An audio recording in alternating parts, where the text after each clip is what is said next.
The first half of Daniel Livin's senior high school season was amazing.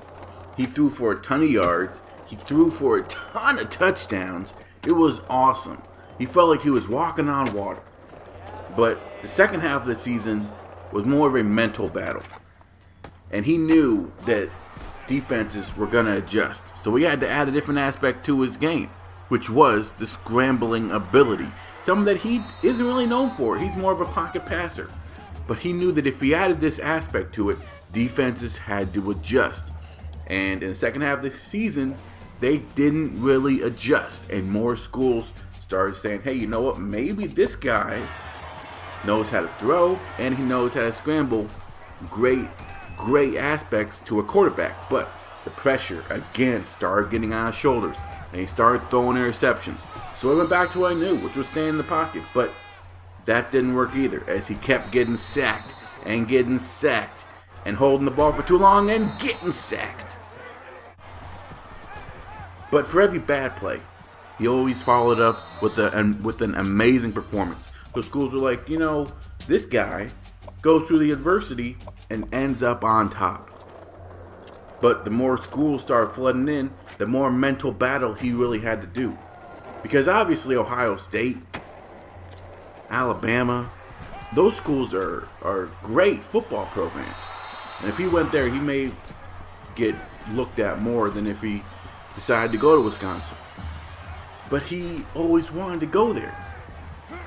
So, should he stick with his loyal roots? Or should he just give up and go to where he knows that he'll have professional success? And not to say that people who go to Wisconsin don't have professional success in football. I'm just saying that it's easier to get recognized there than it is in Wisconsin. So the season ends, and Daniel Livin very, very happy, very, very ecstatic about where he finished his season. More schools start calling his name, and the playoffs start, and he adds every aspect that he's learned, that he's perfected, to lead his team to victory, his scrambling ability, his pocket presence, his awareness of the field. Now it's a championship game. And on the eve of the championship game, as more schools are saying, Daniel Livin, we want your services, he spends the day going around with another top prospect, Jeffrey Dawkins III, and just trying to figure out whether they should stay loyal to where they've always wanted to go, whether it was Stanford or whether it was Wisconsin, or they want to go someplace where they'll get noticed more. Decisions. What's up, you guys? Another NCAA 14 Road to Glory series with Daniel Livin as he is in the championship game at Camp Randall, and the nerves not really getting to him early on as he hits his receiver over the middle for a first down and a huge gain, and now he had a chance to get the first points on the board as he hits his running back over the middle for a touchdown to give his team a 7-0 lead early in the first quarter. And now Daniel Livin, late in the first quarter, gets sacked. Oh man, that is a problem. He's holding the ball too long. Here he gets it away to his check down receiver, something that he's been learning to do more and more late on in the season. And now here, holding the ball too long, gets sacked to pretty much end the first quarter. But he has one last chance. Gets sacked once again. So he's making the plays. He came out like a house on fire. But then things started happening and he got a little bit too confident and he stayed in the pocket and he started to get sacked. Here we go. Second quarter in Camp Randall. Daniel Livin over the middle, almost gets picked off. Whew. He's lucky on that one. Daniel Livin has time, hits his receiver over the middle, and his receiver, knocks over somebody and keeps on fighting. That's the type of emotion, that's the type of desire that Daniel Livin just shrugs off on his teammates. Here we go. Daniel Livin, second quarter, over the middle, hits his receiver, and the receiver makes a move and goes into the end zone to give his team a 14-0 lead. Daniel Livin showing the poise, saying, running back, why are you sniffing my butt? It doesn't matter, it's a touchdown, and they have a lead against Janesville. Daniel Livin liking it. Late in the second quarter, able to put more points on the board. He goes to a check down. Wilson fights forward for a first down. So now Daniel Livin feeling good right now. Again in the shotgun spread offense. Daniel Livin looking finds someone, fighting for more yards, gets the first down. So 1 minute left. Daniel Living looking for someone, hits his receiver over the middle for another touchdown, 21-0. But you know what? There's still some time on the clock. Daniel Living goes deep, but that one's almost picked off. Well, let's try it again. Daniel Living in the shotgun, looking deep once again. Oh my gosh, that's almost picked. Well, maybe third time's the charm. We got a couple seconds left. Living, looking for more points. 4 seconds left. Second quarter.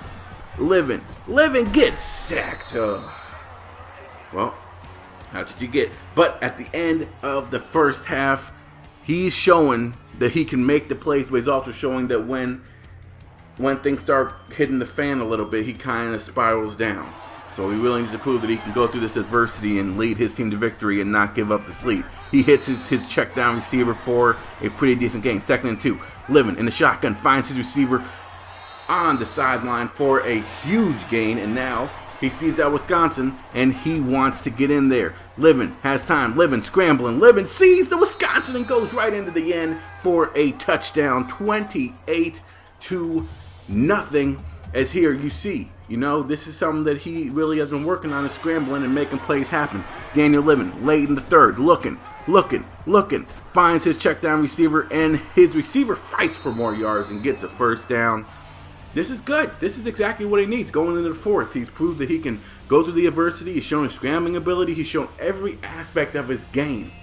Now, he needs to end it on a high note and make the decision. Here we go. Daniel Living. Well, that's something, I guess. 2nd and goal. So, in the fourth quarter, he decides to share the sugar. And the running back gets into the end zone. And Daniel Living gets taken out of the game. Because, he just did too much butt whooping. But his team does get the win. Great play. Making the passes when he needs to make the passes. Scrambling when he needs to scramble. But now, his senior year is over. His high school career is over. He's going to be going to college where the defenses are faster. They're more intelligent. The coaching is really excellent. You really can't do the same things over and over again. You have to adjust. He's been able to adjust a little bit. He was able to add scrambling ability to his repertoire. But other than that, it's going to be a huge jump for him. Plus, he's not going to get the starting job. He's going to have to work for it. But high school is just the first step. Now it's signing day. Doesn't want to go to Texas. All my exes live in Texas. Doesn't want to go to Stanford. West Coast? Who doesn't want to live on the West Coast? Ohio State? Oklahoma? Great schools. Florida? There's only old people down there. Probably not the best place for him. So he does decide to go to his home state, to go to his hometown university, UW, University of Wisconsin. He chooses number 10 because really he wants to prove that, Monte Ball before him, Russell Wilson before him, J.J. Watt before him. This school has what it takes to be a championship contender. Plus, he doesn't have to move anything.